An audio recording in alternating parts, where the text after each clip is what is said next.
Hello and welcome to this episode of Superhero Ethics. Today we're talking about Shadow and Bone Season 2 and all the great questions it raised with returning guest Becky Allen. All that and more after a commercial break we have no control over.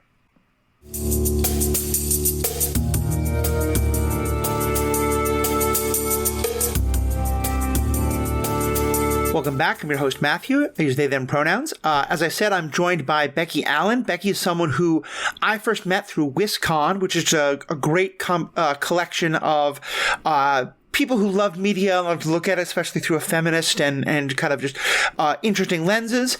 And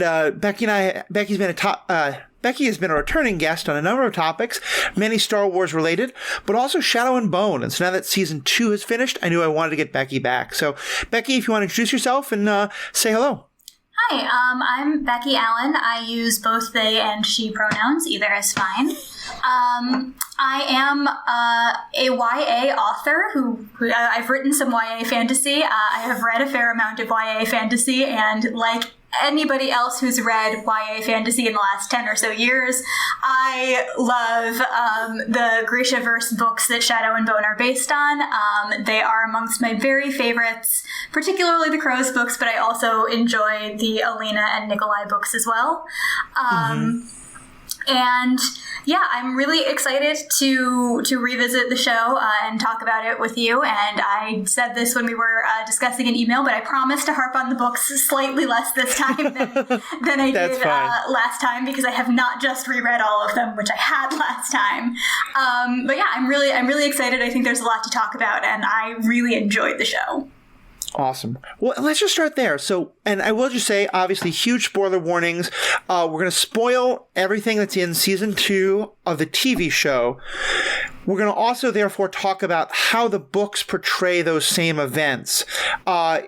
In cases where the books are, a little bit different, we may get into that, where they're notably different and there's sort of major plot points that may come up in later seasons, because it's pretty clear that this is drawing from the books, but not in any particular order. We're going to avoid spoiling that. So if you've seen the show but not read the books, we're hopefully not going to spoil you for anything yet. But just kind of putting that warning out there. And of course, you can always hit pause, watch the show, and then come back. So, Rebecca, let me just kind of start there.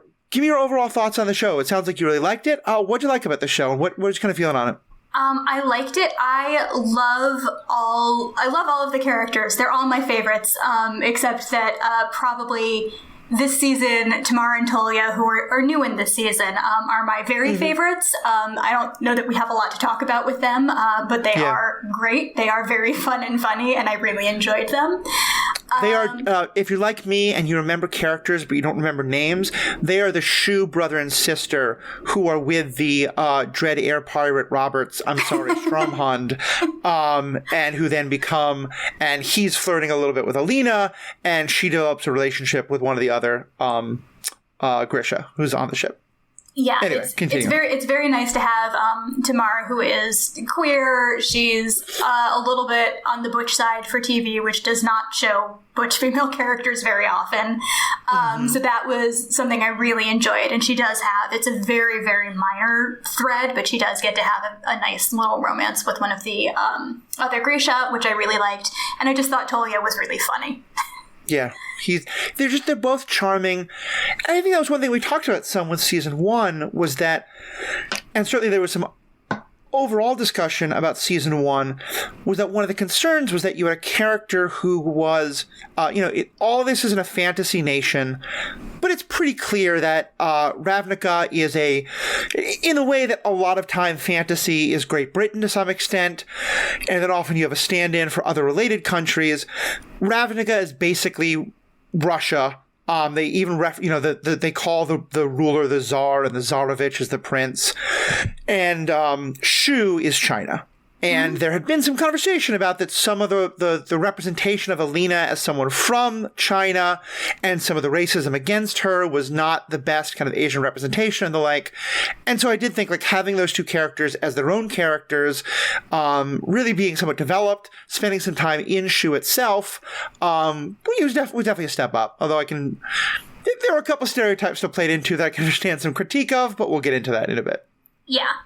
So I really enjoyed those. I will say not to talk about the books too much, but I will say they made a lot of different choices with Alina and Mal in the show that they did in the books.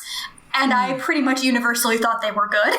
Nice. I prefer Mal in the show to Mal in the books, where he is kind of a sexy lamp. He doesn't really have much interiority or much going for him besides being the boy that Alina loves. And I'm okay with that. I think that's a perfectly serviceable thing for him to be in the books. But I think they made some very different choices in this show, which made him a more interesting character. Yeah, definitely. Well, and let's actually use that to dive right into one of the things I wanted to talk about, because we have kind of a list of things we'll probably bounce around a little bit. But, starting at the end, a lot of this show, season 1, there was kind of a love triangle set up between Alina choosing between either Mal, who's sort of like the boy next door, good, dependable, if maybe a little dull, and of course, dark, sexy, mysterious Darkling. And it was fun, it was nicely told, but it was somewhat cliched. And when we introduced Stromhund, I'm pronouncing that wrong, as I said, the Dread Air Pirate. Nikolai. Yeah, Prince Nikolai, Tsarevich Nikolai. Again, I was like, okay, he's a great character. He's probably my favorite character at this point, except for Kaz.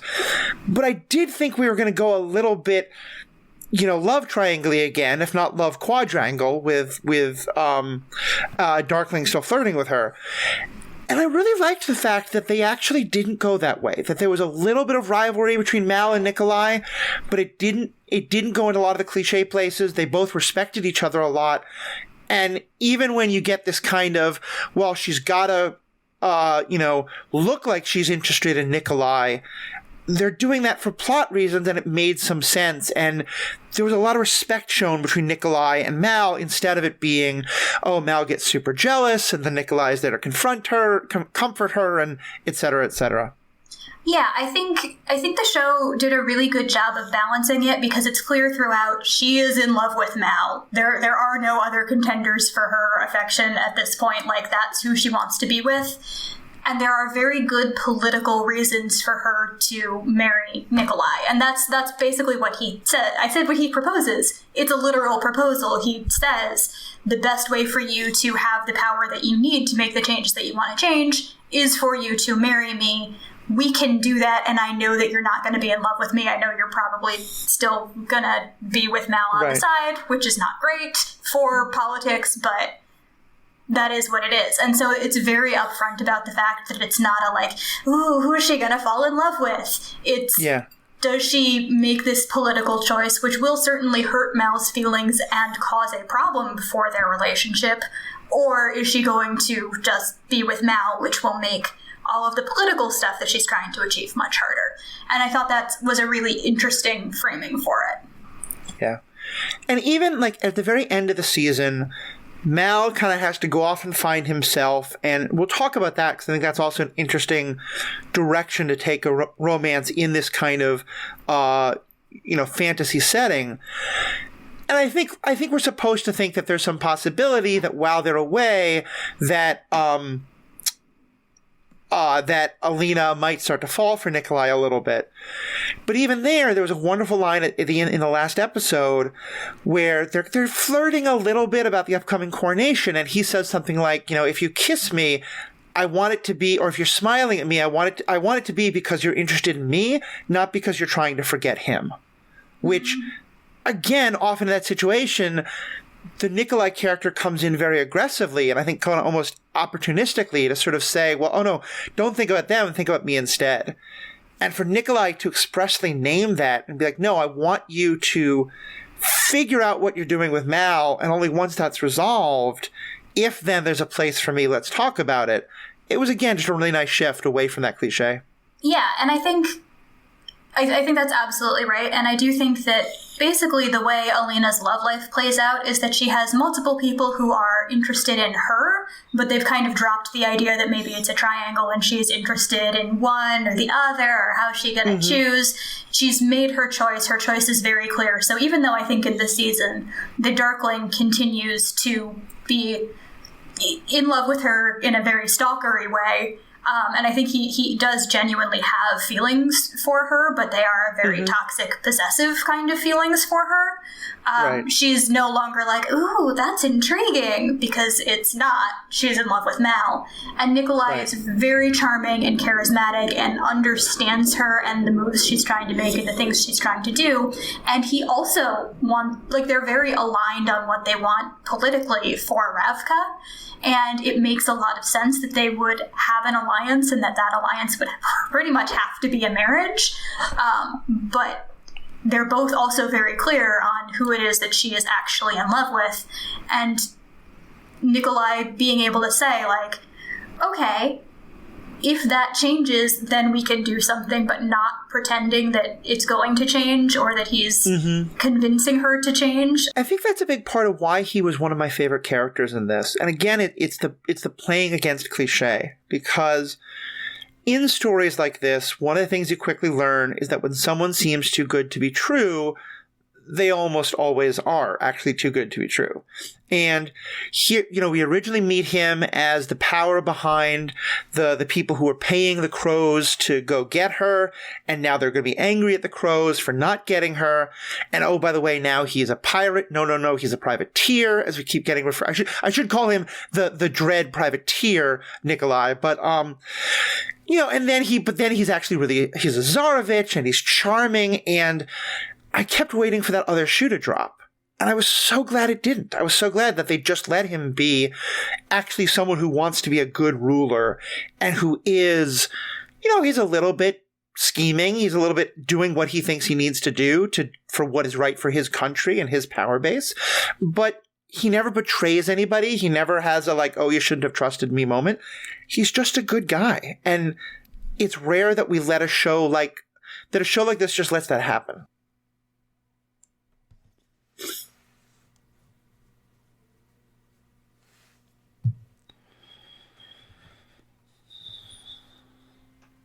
Yeah, I very much agree with that. I don't think I have a lot to add, but it is nice. And I think in the books, again, reining myself in, but you do see much more of a contrast between him and Vasily, who's the older brother who is supposed to become the Tsar and is murdered very much because he was stupid. And that is a much quicker plot point in the book. It's in the show than it is in the book. So you don't get as much of that contrast, but it is very much like, oh, there has been this corrupt royal line. We know that their father, or at least Vasily's father, it was a rapist who had raped Genya, and that's something which also gets a lot more weight in the books just because they have more time to deal with it than in the show. But the fact that in the show, Nikolai is originally like, no, she killed him, she's a traitor. Right. And then they're like, oh, actually, he was a rapist who had been abusing her for a long time. And he's like, oh, in that case, she's fine. And he shouldn't have done that. And, correctly places the blame on his father and protects Genya is another thing where I think that shows he is actually a good person who wants good things. And it's very contrasted with the much more corrupt my little Polly Heart will always want to see if we can go in that direction, especially because I do think there's an aspect which is good for Ravka, because then Nikolai can become she's at such a point of transition, and Mal and Nikolai speak to very different parts of her life. And I think I did actually read that one book, and I do think in some ways, both in the book, but even in the show, I see where there could be potential with her and Nikolai. But yeah, I think it's very clear that right now this is her choice, is Mal. And so let's actually stay with that, because here's again where I think the book raises a really interesting question and kind of plays with the thought of how love and romance is often presented. Because one of the things we learn in this book is that there are all of these ways in which Mal's connection to her seems like it is, it's not just like storybook romance, it is fairy tale romance, in that it is fate. It is that, that he kept finding orphanages that weren't right, and he kept running away and going to new ones, going further and further across the country until he got to where she was.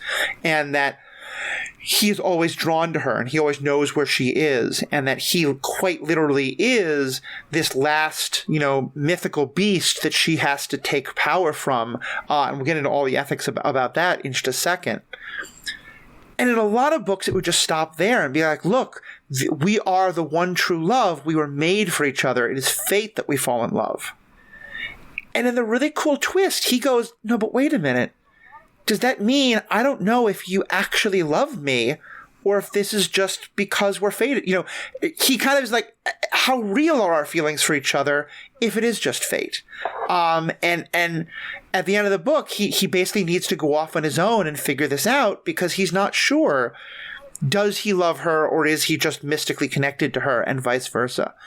Especially as someone who's written books and has written books that both do and don't have romance and has read a lot of the genre, certainly. I was curious your take on that because it seemed like, I'm sure it's not the only one, but it was a really interesting twist on the traditional, like, we are fated lovers.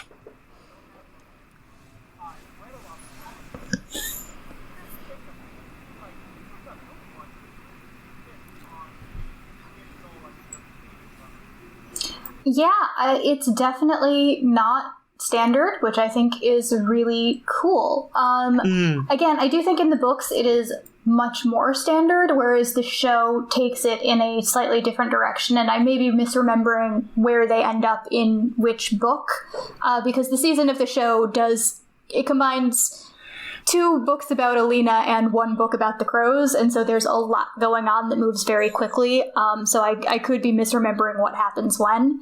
But I think the show definitely adds a dimension to Mal by letting him make that choice. So, again, trying to figure out what makes sense to do the comparison on. The discovering that Mal is literally a mythical creature, like the show...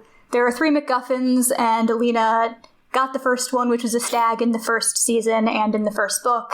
And then the second one is a sea monster, right, which she gets in the second book and early on in the second season of the show. And then the third one is supposed to be a firebird, but it turns out it's not a firebird, it's Mal. And that revelation happens very late in the third book, which is the end of that story arc.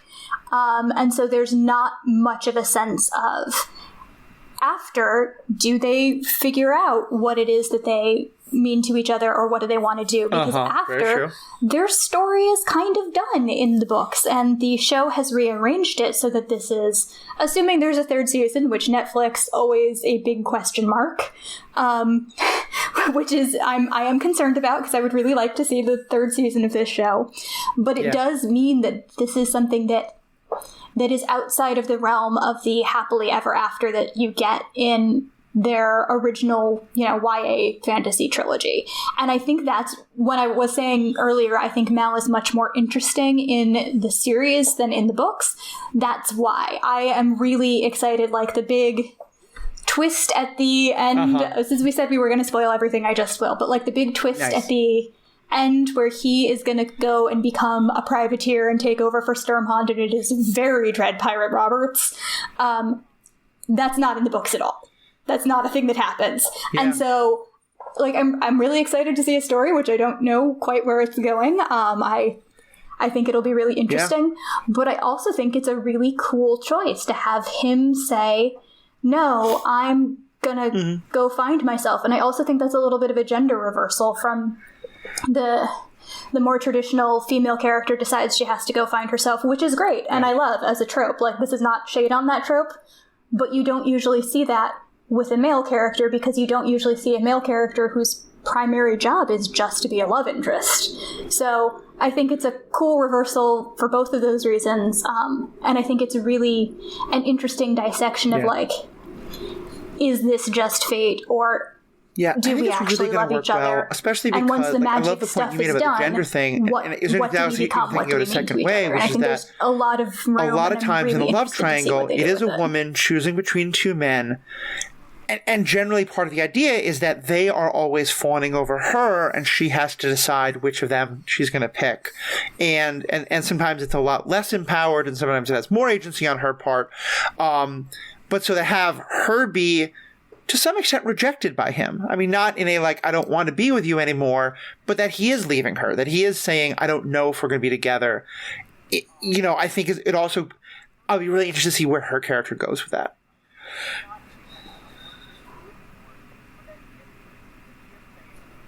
Yeah. Yeah, I think in real world terms, it feels analogous to the couple who got together in high school and really love each other, but they're going to different colleges. Yeah. And some couples stay together and get married down the line, and that's they want who they always wanted, but a lot of people break up. And I think it's giving them space to grow up in that way, which is not something that they did in that form in the books. And so it's a really different choice and a really interesting choice. At my college, we always used to refer to the week after October break, freshman year, as the week of tears.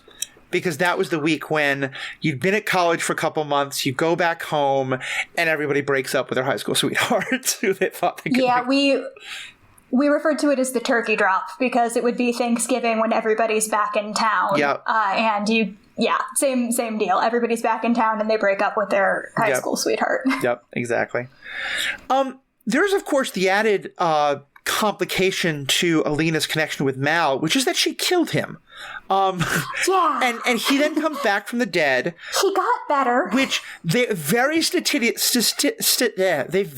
fastidiously call him a firebird. They never say a word that begins with P and ends with phoenix. Or P and begins with phoenix. Anyway, you get the point. He's not a phoenix. Yeah. He's a firebird. But he comes back from the dead, and they do a cool thing where at first they think it's Nina and her magic, but she makes clear it's not her magic. But before we know he's going to live, she's placed in this really hard situation. And I think here's another one of the really great ethical questions of the book, because a lot of it is, it's not just him. It also starts with it's called the Sea Spike. Was that the name of it? No, but I don't remember what the name was. The Sea Whip. Thank you. And this goes back to the first season, and it's this idea of sort of like, how much do you have power and magic versus how much do you take it? And how much is it okay to take magic by literally taking it from other living things, including killing them? And so the stag, one of the things in the first season is she's looking for a way to take the magic power without killing the stag. But Alex still kills the stag. And then with the Sea Whip, she wants to try and do this without killing the Sea Whip. But of course she's not able to, and the Sea Whip winds up getting killed. And so I think all that obviously is leading to this idea of, will she kill Mal? I'd love to hear your thoughts on that as kind of this overarching ethical question, because clearly Alexander is someone who is very willing to harm others in order to take her power, and that's kind of she doesn't want to be that, but it's the how much can I do the dark side in order to fight the dark side? Because it's very much kind of a Sith thing in that regard as well. What was your take on that whole question as it was raised and how they addressed it? Yeah, for me, I didn't go to a Star Wars place. I actually went to a Star Trek place. It's very the needs of the many versus the needs of the one. And it's a little bit more complicated because it's Alina having to decide to sacrifice Mal as opposed to Alina sacrificing herself. But it really does come down to, in order to deal with the Fold, which is, the MacGuffin thing that they've been trying to deal with for the whole series. Right. And in order to defeat Alexander, they have to kill Mal. And it's a tragedy in my mind, but it's not really a question. Like, do you let the Dark Lord come to power or don't you? And the answer is you don't, even if it requires sacrifice. And I think there does eventually reach a point of how much sacrifice is too much and who gets to make that decision, which this does not quite raise to that level, because eventually if you're slaughtering masses of people, you're doing the same thing he is, so what's the difference? But if you're talking about it's a trolley problem to some extent of do I let untold hundreds or thousands of people get killed, or do I let the one person who I love personally get killed? And it's not really a question when you think about it like that.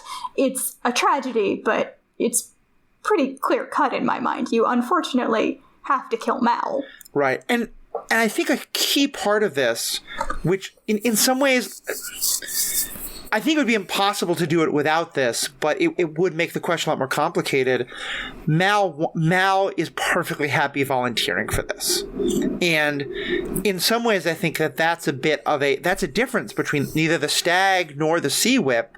I mean, she doesn't really communicate with them the same way, and they're not, I think someone could say, oh, but they're not people. But no, they're clearly like beings with a lot of like agency and life, and they're living creatures. In some ways, I feel like, and I'm going to try to say this without spoiling anything, there is another TV show that was watched recently by many people, which raises a similar question where the Mal character is never given the chance to have agency. And I think the fact that in this one Mal does, I think really helps to highlight how important that is. Because I like if either Mal didn't know, like Mal was in a coma, something, whatever contrivance, or Mal was against it. Mal was like, no, I don't want to do that. Find something else. I don't want to die. How much do you think that changes the equation, if at all? That's a really good question. I think in the grand scheme, you still wind up with the same conclusion of does this have to be done? Probably yes. But it makes Alina's hands much dirtier if it's not just a question of, do I let this person who I love sacrifice himself and assist in that? Or do I murder this person who I love, but has to die to prevent the greater tragedy? And so I think it makes things much more complicated for Alina and would make her much harder to forgive and much harder to root for, because murder is bad. Yeah. But in this case, murder is not necessarily the worst option. Yeah. Yeah, I think that's a really good way to put it. And I think the show doesn't go that way, but it does do a different thing, which they didn't really touch on, but I kind of wish they do more in if we get a season 3, which again, knock on Netflix, but I certainly hope so. Which is that, because again, she was hesitant about killing the stag. She didn't actually kill the stag. If the Darkling did that, I don't remember exactly how the sea whip is killed, but I think to some extent she consents to it. But neither of those are creatures that she had this direct relationship with, and so you also sort of wonder, like, if this wasn't the love of her life, if this was, random village boy, does she have the same compunctions about it? And also, what questions does that raise? Because if then it's not, are you not okay taking a single life versus are you not okay taking this particular life that is so much value to your life? Yeah, and I think that's what the show wants to lean into. I think because of the pacing of the show was so fast, they didn't really get to linger on that question. Yeah. Which they do more in the book. It's a bit more drawn out in terms of the, like, will she kill him? Yeah. She doesn't want to. I mean, I think there's also the question of, like, Mal is a soldier. A random boy in a village is, not necessarily. Right. Was not part of the conflict, did not ask to be part of the conflict. I don't think Mal particularly asked to. It seems like, yeah, you're an orphan in Ravka, you probably get drafted. Yeah. But at least had, training and understanding and knew what was happening and was really empowered to make that choice. Yes or no, does he want to do this? Random person in a village probably doesn't. And so that to me also feels like a different form of, do you murder a stranger? That feels a lot more sociopathic in some ways. Yeah, I think that's a really good way to put it. And it also, I think it raises when you and I are discussing, and it's funny, again, not spoiling anything, but for those who know what I was referencing about the other series that talked about this is a similar question that I brought up in my coverage of that story. It raises, again, I think, the question of the danger of sort of objective ethics, because you and I can sit here and say that, yes, from kind of the objective standpoint, the idea of saving this entire country and all the people who are harmed and affected versus this one life seems like a fairly basic question. But that's because we're not connected to the one life or to all those many other lives. And then I think part of what the show is doing a great job of is sort of saying, like, yeah, that person doesn't exist. There isn't anyone on high who can make that ethical decision. Everyone involved has their own subjective connections to the different pieces on the board that we're talking about. Yeah. So let's talk about the other side of this big decision, which is what do we do with the Darkling? Because you're right, I think for most of this show, this season, she's not really tempted by the Darkling. They certainly give us a lot of scenes where I think a lot of the audience is supposed to be tempted because they figured out that the actor is incredibly attractive. And as it turns out, heroines being almost tempted in very seductive ways by evil men, that sells pretty darn well. And I've wanted to be a heroine like that a few times myself, so I can understand why. But yeah, I like that in this story, she's not very tempted by it. And instead, we get this really great sort of rejection of it, him especially at the end. What was your kind of feeling about how the Darkling story is wrapped up? I mean, it feels simplistic to say I liked it, but I did. So it's another one that's difficult to talk about because the pacing was so fast again that I think that there's some losing some of the interplay between them in the books is kind of a good thing. Because am I tempted by him? Am I not? Who will I choose? Ness of it all goes on for much more of the books. Agreed. And I think that cutting that off was a good thing. And comparing how things wrap up here to how things wrap up in the book, it's a little bit difficult. This is one of the things which I don't want to talk about what the book does too much because they might use this in a future season. And I think it would be great to talk about on this show. I think you will really like it. And I was disappointed that they did not do it in the series. So it's really hard to cast sort of my feelings beyond that. But I do think the rejection of the Darkling and everything he stands for is good, and I thought it was really interesting that his mother also had just a flat-out rejection of him. Yeah. Even though his mother is also objectively pretty terrible. Yeah. Like, she's also a war criminal. She murdered people, many people. We get some backstory, which is partially she was probably traumatized as a little kid, but partially she just kind of murdered some people. And that turns out to be a huge part of the backstory of everything that happens in the series. But even she, after all of these years, is like, oh, Alexander, I loved you. I tried to help you. And it wasn't enough. And you have to die now. Yeah. And makes no bones about it. In a very pragmatic and upfront way of saying, you are wrong. The things you are doing are wrong. And even though I am also bad, I'm not that bad. Yeah. Or I'm not bad in that way, and you need to be stopped, even though I love you. Like, I thought that was... Baghra and his relationship to me was in some ways more interesting than his relationship with Alina, who he was just kind of obsessed with. Yeah, I think that's a really good way to put it. And at the very end, after she's claimed her power, after she's wiped out the fold, there's this great scene between Alina and the Darkling, and he's sort of giving his one more pitch, and he says, let me be your monster. You know, where he's basically saying, like, all these people are going to be against you, let me be the one who does the dark things for you. He's trying to sort of pitch his stuff in the most positive light possible. And she says, in one of my favorite lines, because it felt like so clearly a commentary on a lot of other recent stories we've gotten, Kylo Ren, I'm a little bit looking at you, but a lot of other characters as well. She says, I will save myself. Your legacy is already written. For you, there is no redemption. And just stabs him in the belly. While he's like, not a threat, not attacking her. He's like pleading for his life. And she's just like, nope, I'm killing you. And then when and just that line, especially, there is no redemption, was just, you know, because we did get the sob story about his mother, and we saw way back when that all this kind of started because him and his partner at the time were being chased by an angry mob.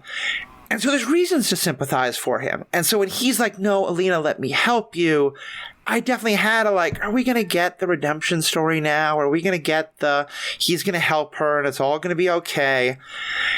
And so for her, and we even go so far as the first time she stabs him, one of the shadow creatures comes out of him and has to be killed. And she kind of looks at him and says, "Oh, so you were never really in control of them, were you?" Which again could be seen as leading towards, "Oh, it wasn't really your fault. You played with dark magic, but the dark magic took you over." And then for her to say, or she'd already said, but still the line applies, there is no redemption. And she just stabs him again and he finally dies. I absolutely loved that.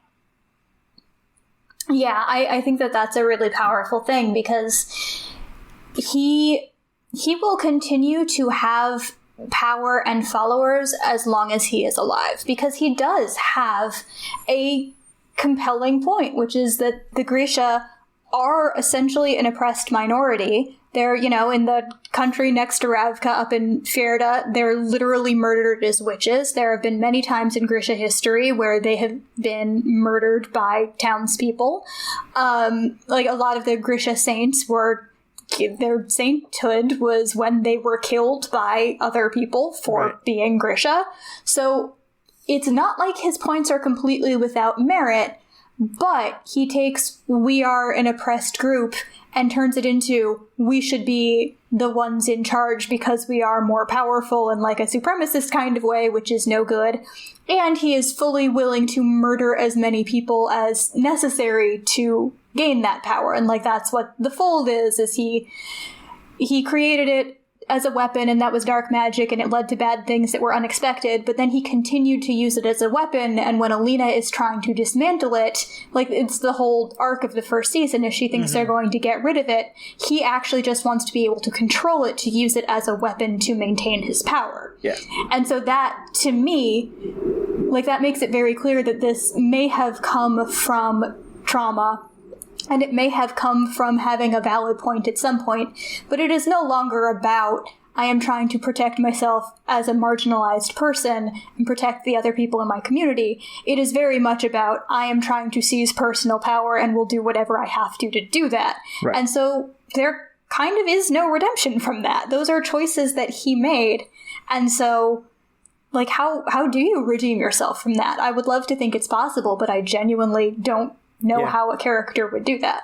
Magneto is rooting very hard for this character. It's very much that kind of a story of the the oppressed group, but they have a lot of these powers and all this kind of stuff. Anything else we want to say about? Oh, just one other little commentary on that. It comes later after all of this, but I did think just to lampshade a little bit more the point they're making. There's a point later in it where Nikolai has left the room after Alina's having her girl boss moment with the two other Grisha who are spending time with her, Genya and Zoya, and they're talking about Nikolai, but Zoya says in a kind of flirtatious way, "Oh, I could fix him," which felt like a very specific callback to how many people want to look like, especially in the kind of the fan fiction or just the other portrayals of this. There's the old cliche of the people who will look at someone like the Darkling and be like, "Oh, I mean, yes, he killed all those people, but he's just so pretty and I could fix him. I could make him good again." And I felt like the inclusion of that line was very intentional as a way of being like, yeah, we're not going down that road. So just picture me holding up a big sign that says "spoilers redacted for future books." Okay, that's fair. We won't get into that then. But I mean, I do think it's a very like fandom-y kind of thing that like, this is a war criminal. He's my little meow meow and I can fix him. Yeah. Like, I think that's a thing that fans can enjoy, and I don't think that there's a problem with enjoying that as a fan. I do think in real life, trying to make that defense of a genocidal maniac is bad. Yeah. But I don't care about it in fan fiction or totally. fandom or loving villains on shows. Go for it. Exactly. 100%. Yeah, and I mean, I have not checked AO3, but I'm going to guess that Darkling Alina has far more hits than Mal Alina. Because Mal Alina is just not very hot on screen. Like, they're good for each other, and they're just like, they should wind up with each other. But Ben Barnes is really, really sexy and really good at being seductive and evil.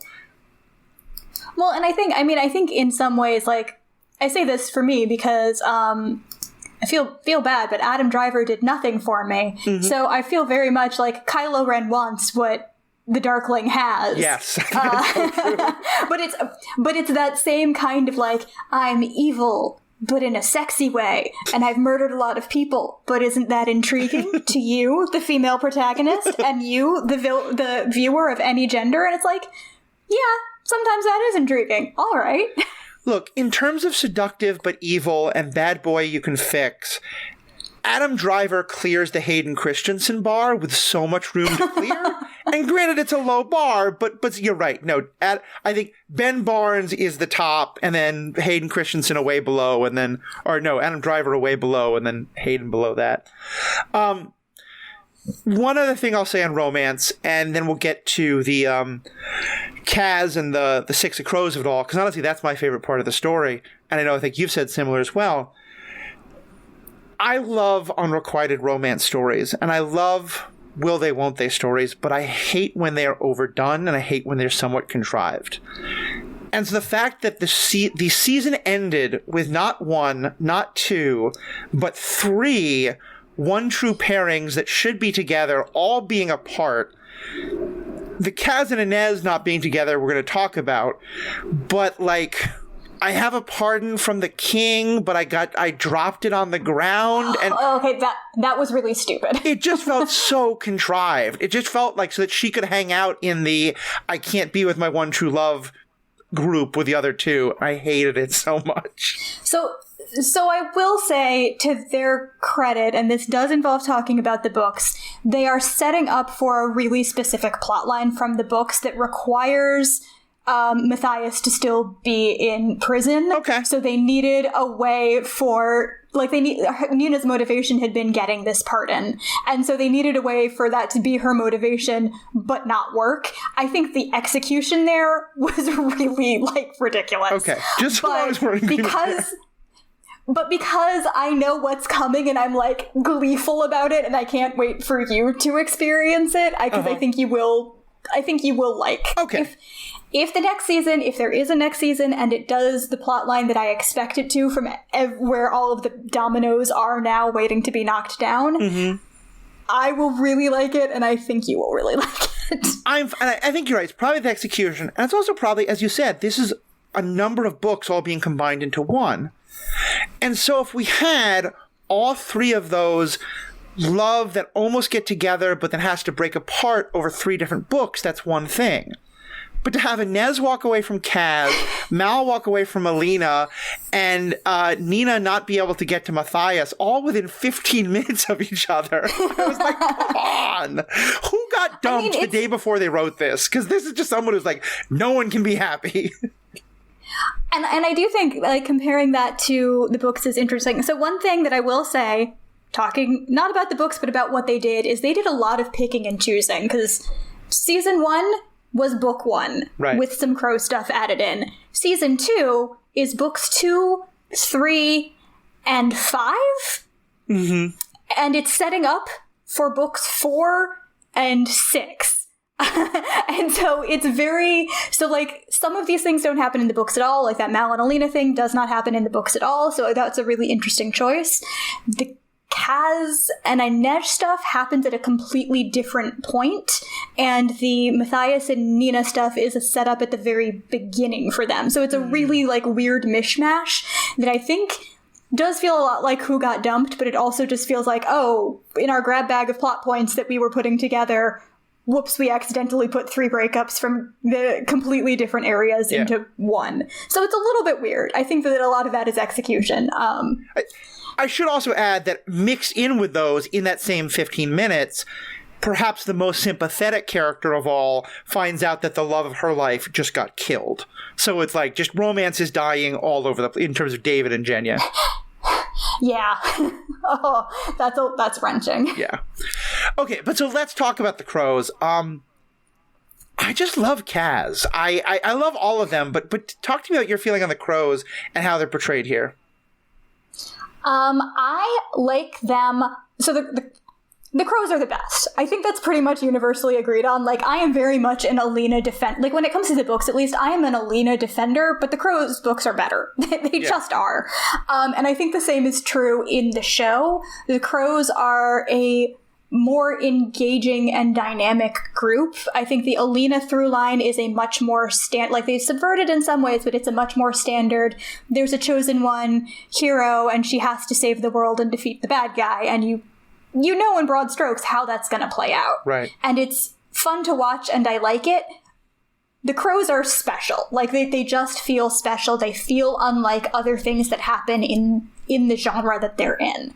And they are a lot of fun personalities playing off each other. They do pull off the thing where it's, like, very dark and intense and broody, and then also lighthearted and funny. Mm-hmm. They are fun to watch. It's fun to see them go on heists. It's fun to see all of the, like, reveals when Kaz's big plan suddenly comes to light, and you realize that, like, Nina didn't betray them. Mm-hmm. Like, that was part of the plan. Like, all that works so well and is so good that it's like, you would watch just a Crow series. Yeah. I think that somewhere in the dictionary, they should just cross out the entire definition that they have for the phrase ride or die. And just have a picture of Inez and that one moment of, like, why are we doing this? Why are we doing this? He killed my brother. Okay, let's kill him. Like, it's just so beautiful. Like, in the first season, when she's like, she doesn't know if she can kill because it's against her religion, and she's really genuinely conflicted about it. And then in the second season, she finds out when Kaz was a kid, this is his dark back, his big secret everything. When he was a kid, somebody took advantage of him and his older brother, and his older brother was killed. And he tells Inej that, and her immediate, there's no morality, there's no, I need to talk to the saints about this, I need to reconcile what we're gonna do with what my heart says is right. There's just flat out, then we destroy him. Yeah. And it's so great. It is ride or die to a T. Well, and he is very much the same for her. Yeah.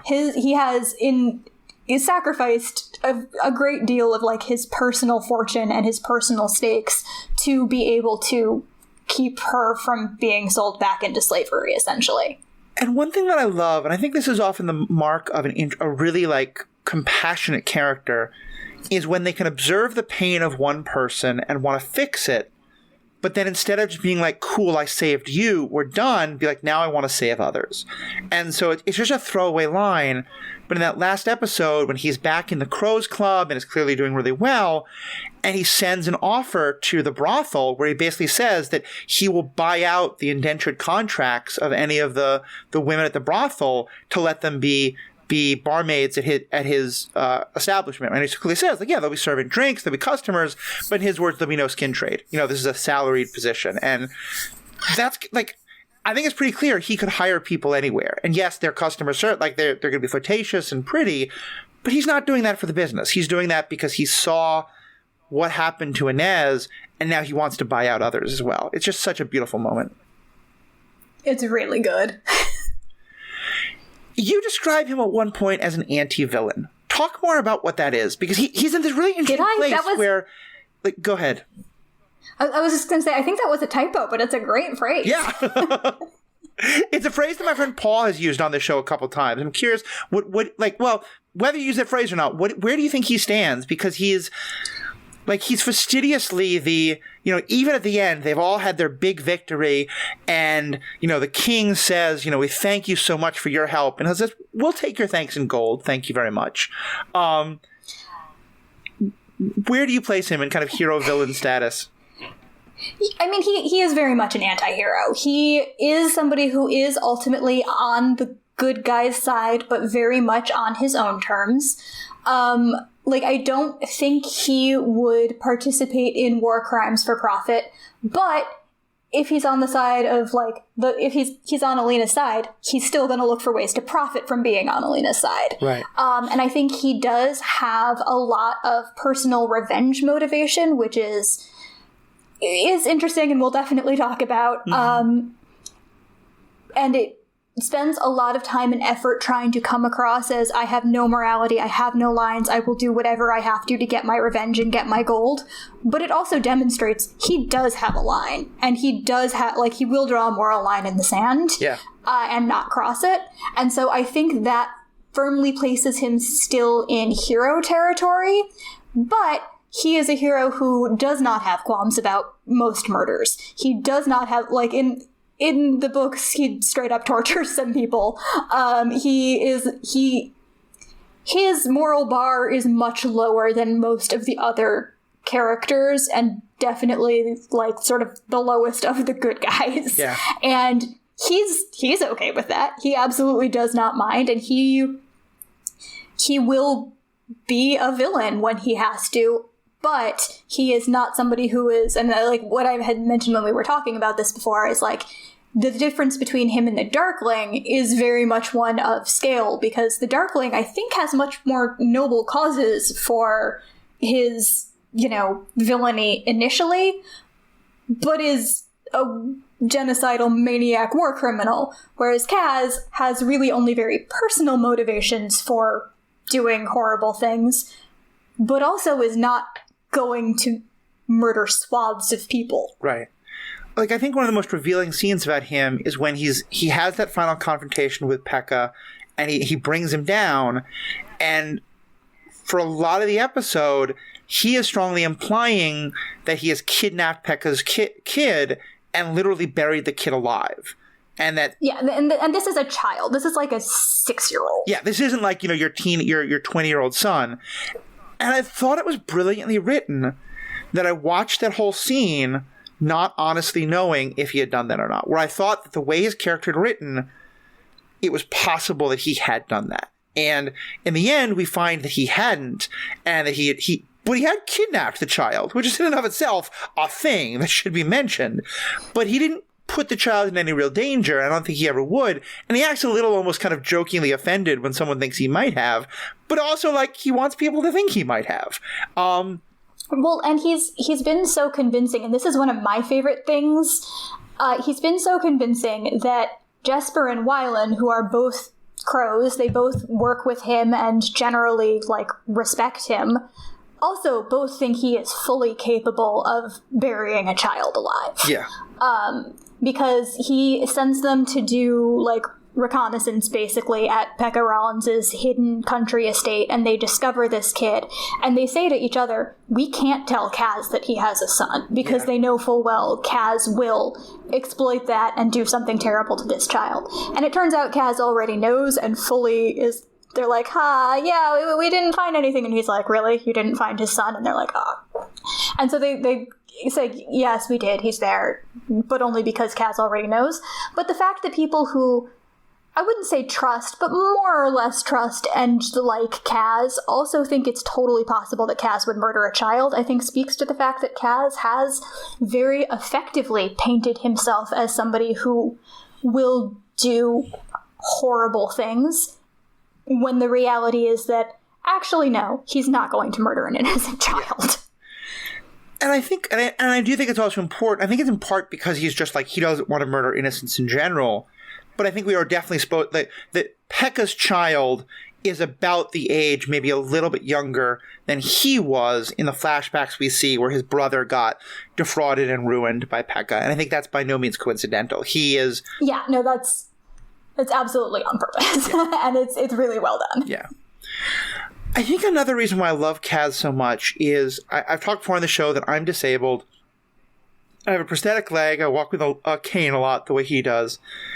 He is some of my favorite disability representation that I've seen, in part because he's not... Like, I think we need more people who are in wheelchairs. We need more people who are, much... I don't like the idea of disability as a scale, but whose movement is much more impaired than he is. He's able to fight with a cane. He does some great fighting moves with the cane that are great.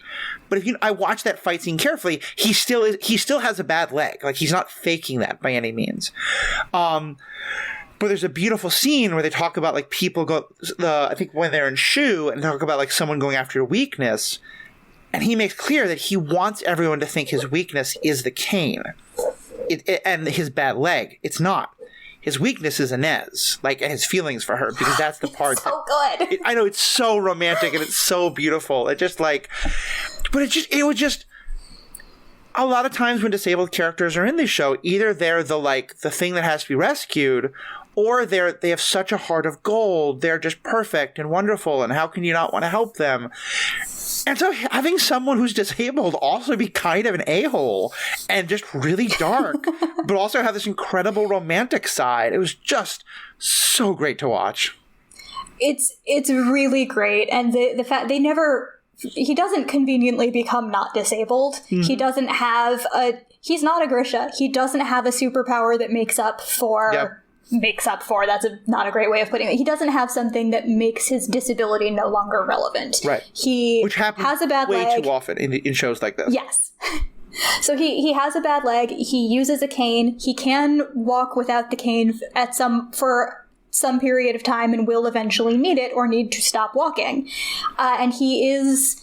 The scene, I will say it's better in the books, but the scene where he basically walks into one of the clubs where he used to work and is like, yeah, so I will fight all comers, and if I win, you all have to work for me now, and then fights all comers, even knowing he is going to, he's going to be in pain because he's in this massive fist fight, but he's specifically going to be in pain because of his disability, and it's a real risk because he knows that he has to balance what he can do with how far he can push himself. Right. And he takes that risk anyway. It's really good. Yeah, I can definitely imagine that. And just the cinematographic of it. I'm not someone who really loves fight scenes, but watching him use the cane to grab a chair and throw it.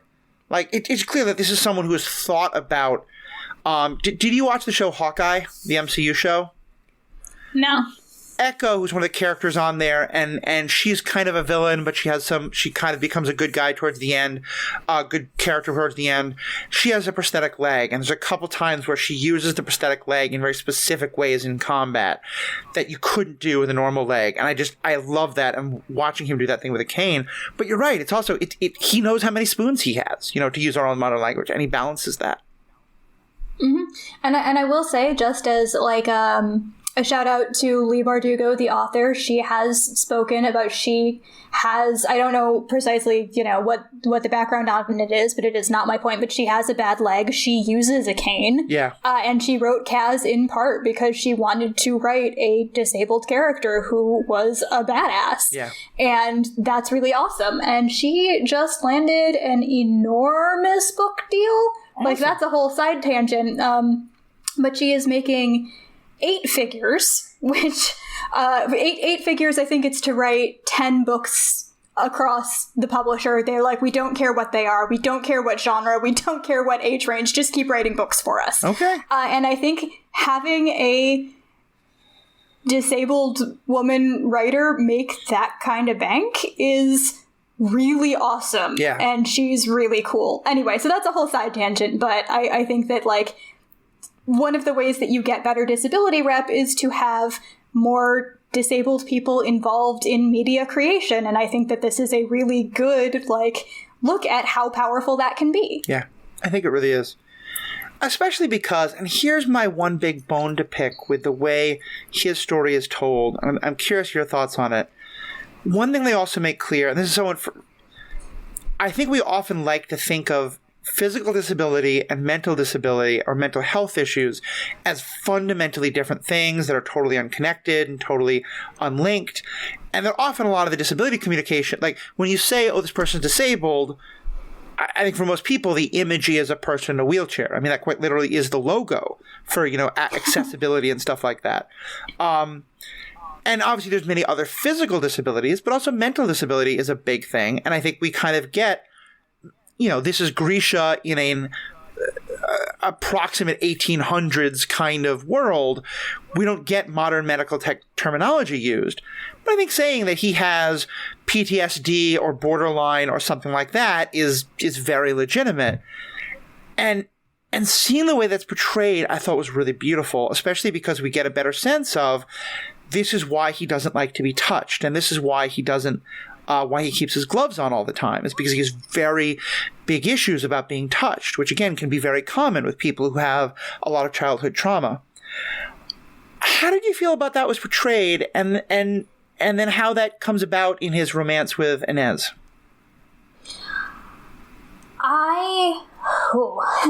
So that was one of the few moments on the show that I did not think landed well. Yeah.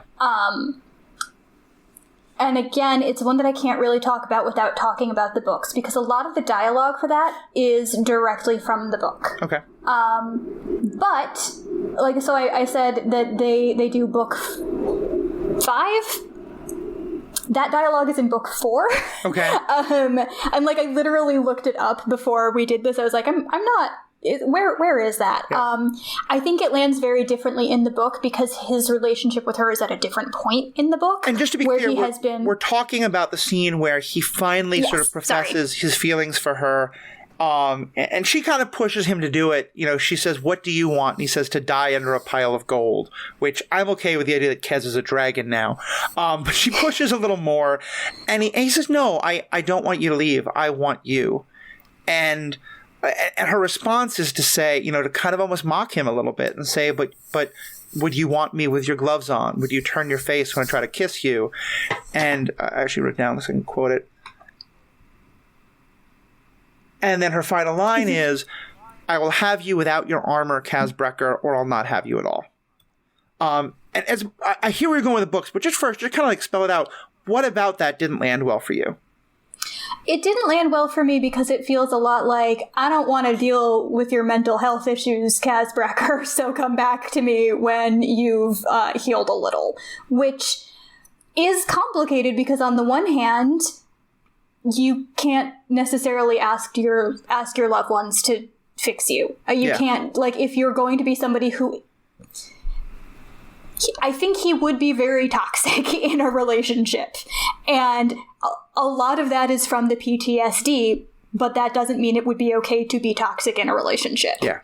And so that's a really complicated, fine line to walk. And I think for me, the tone of the show ended up too much on the side of, I don't want to deal with your issues, as opposed to how I read it in the books, where it was much more about, you haven't yet let me in on understanding where you came from and what your trauma is, and I'm not willing to commit myself to a relationship with somebody who doesn't trust me with that. Which, to me, those felt like, and that some of that is me reading into it, but to me, those felt like very different scenes, because I think we had seen more of them trusting and taking care of and sacrificing for each other at that point in the show, whereas I think in the books it still feels more one-sided. Yeah. And so it feels much more like, it's a good choice for her to say, I'm not going to settle for a relationship with somebody who won't let me in. And so, like, the line about armor feels much more like, please trust me, as opposed to, I don't want to deal with your issues. Yeah, and I think that would make because I was thinking about, if you just had one or two more lines from her, that scene would land so differently. Because to me, I think you're right. I think if it is about the trust thing, it makes sense. Or even, I think, different people have different levels of physical touch and physical affection that they need in a relationship. And I think for someone to say, like, I have all the respect in the world for where you are, and that for you physical touch is very difficult, but I really need physical touch in a relationship, and until you're able to give more, I don't know if I can be with you. That's a very different conversation. I think to me what was so hard about it, especially, because there was a little bit of that trust, but it was almost more like, I need you to go this far, is it felt like it came right after he has made a huge step in that direction, where he's like, okay, he's loosened the bonds on his armor, and he's shown that he's trying to work towards taking it off, but that it's going to be a slow process. And again, like, for her to say, I can't be here for the process, which I guess she's kind of doing, but there was no acknowledgement of, like, I love that you've taken this first step. Now I need you to go further before I can be with you. It just kind of felt like shaming him. And especially now that we've linked that the fact that he has the problems with touch is so linked to his trauma, it just really felt wrong, and I kind of like I couldn't really cheer for her as she walked away. Yeah, I feel like, again, since I haven't reread the books, I don't remember exactly which facets of their relationship have happened and which haven't yet. I also think in some ways she has more... So she makes a lot of decisions in the book about what she's going to do in the future that I think it implies that maybe Kaz has given her some of the ideas for them or has arranged them, and that feels very different to me in having him sort of be the one pushing those, even though they are things that she wants and they are good things, as opposed to the books where she cares very deeply about him and wants him to trust her, but she's not making decisions assuming that her life is going to be intertwined with his. She's making decisions for herself about, what's she going to do with the cut of the money that they get from this big heist. Right. And she knows what she wants to do and would love for him to be part of her life, but has made a decision that because he won't trust her, she can't build that life image around him, which I think is really valid and is a really good choice. And I really like the way that's handled. So it was a little bit disappointing in the series. And I think there were some reasons for those choices. But I think it was a little bit disappointing that it was much more like, yes, I've been secretly looking for your family this whole time, which he may have in the books. I don't remember if she had said she wanted to find them first or if he had been looking for them first, but it felt, and like her, without getting into the details of what I do or not don't remember, there is definitely a chance that some of what I'm remembering happened in slightly different orders, so it may not be as off from the books as I think it is, but I think it casts Kaz much more. I think the show tries to make him more sympathetic by letting him be more open with her earlier, and unfortunately the flip side of that is that it means that her rejection of him there comes off a lot more poorly than if they are still in the midst of things working out. So it's really good dialogue in the context that it is in the book, and it really rubs me the wrong way in the show. Yeah, and again, it sounds like, and I'm not complaining, I thought the show was phenomenal.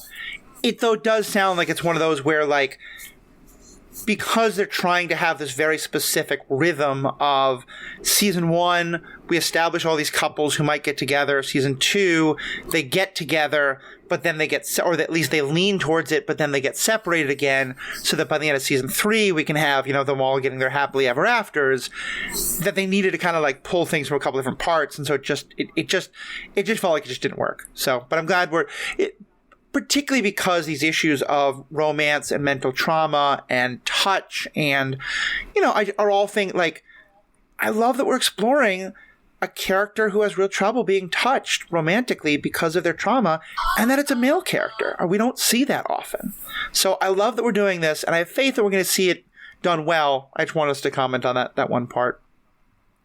Yeah, that part, so you had originally, put that into the discussion, and I was really glad that you had, because I had definitely thought about it and been like, is that too specific? Am I reading too much into that? And so I was really glad that it was like, no, okay, that moment did not land the way they wanted it to. And, and it's not a great moment, which is sad because everything else about their relationship is so good. It really is. It really is. And again, we still have a third season, so we'll go there. Yes. And I will be, I'm very excited for more of that season. So there's a lot more we could talk about, and the question of the saints and religion is one that we're actually going to talk about a little bit in the Patreon segment at the end for patrons. But just quickly before that, is there any other last points or comments you wanted to make or questions you wanted to raise? Why are pirates so cool in fiction? Right. Privateers. Privateers. Yeah, no, I don't know that I have much else. I really enjoyed the series. I think that there were some cool things that they did in it that, like I said, I liked better than the way some of the things were handled in the books. And I really hope they get a third season because I want to see the heist so bad. Yeah. I think it would be really cool if they actually do the stuff in the next season that I think they're going to. So, Yeah. And it would be nice if they get a next season to actually get to see the Nina Matthias plotline. Yeah. They were set up so well. Their chemistry in season 1, I mean, just the whole, like, her seducing him and, the Romeo and Julietness of it was so well done. And I get why you were keeping them away, but is he going to engage in the fights? And I just didn't care in the same way. And it just felt like those two were in a holding pattern. So I'm really glad that we're going to see where that goes. Yeah. But yeah, I think that's pretty much it for me. I definitely would recommend the show. It does have that, I think of it as like the pacing of a CW teen drama in a lot of ways, where it moves fast and the costumes all look a little bit cheap and ridiculous, but it's so much fun that it doesn't matter. Yeah. And so if you enjoyed The Vampire Diaries, you should watch Shadow and Bone. And if you like heists, you should read Six of Crows, which I know I said last time, and I talked about it slightly less this time, but for real, read these books. They are very good. And if you just want the absolute best and you're not so into the like YA fantasy love triangle, read Six of Crows. It's the books that are about specifically Kaz and his crew as opposed to Alina and Mal. They are phenomenal. We haven't even talked about Jesper and I forgot we had a one-night stand and we turned into like long-term lovers, and it's such a beautiful story and so well done. Oh, they're so good. Jesper and Wylan, absolute, like they are the OTP. Yeah. Like, let's be real. That's very fair. That's very fair. All right. Well, Becky, as always, thank you so much for being a part. Do you go with Becky or Becca? For some reason I got Becky. Becky. Okay, that's Becky. That's what I got thought of. Okay. Becky, as always, thank you so much for this. We're going to have you on for just a little while longer for the patrons, but everyone who's not sticking around for that, you're a published author, and you've written some really great stuff. Talk about a little more about where people can find you, both commentary stuff you've done, but also your actual writings. So my books, you can check them out at BeckyAllenBooks.com if you want all of the links. But I have written 2 YA fantasy novels, like I said. I am part of that world, that are about a very angry teenage girl in a desert world who discovers the water that can bring back the magic that can bring back her world's water. But she's a slave who has been abused, and she doesn't really want to help anyone in her world. And so it's very much about what could possibly make her decide that she's going to help people after all of the trauma that she has. That's fair. So Bound by Blood and Sand is the first book. If you want me, like I said, BeckyAllenBooks.com. You can find me on Twitter as long as Twitter stays afloat, which who knows. I am at Allreb, ALLREB.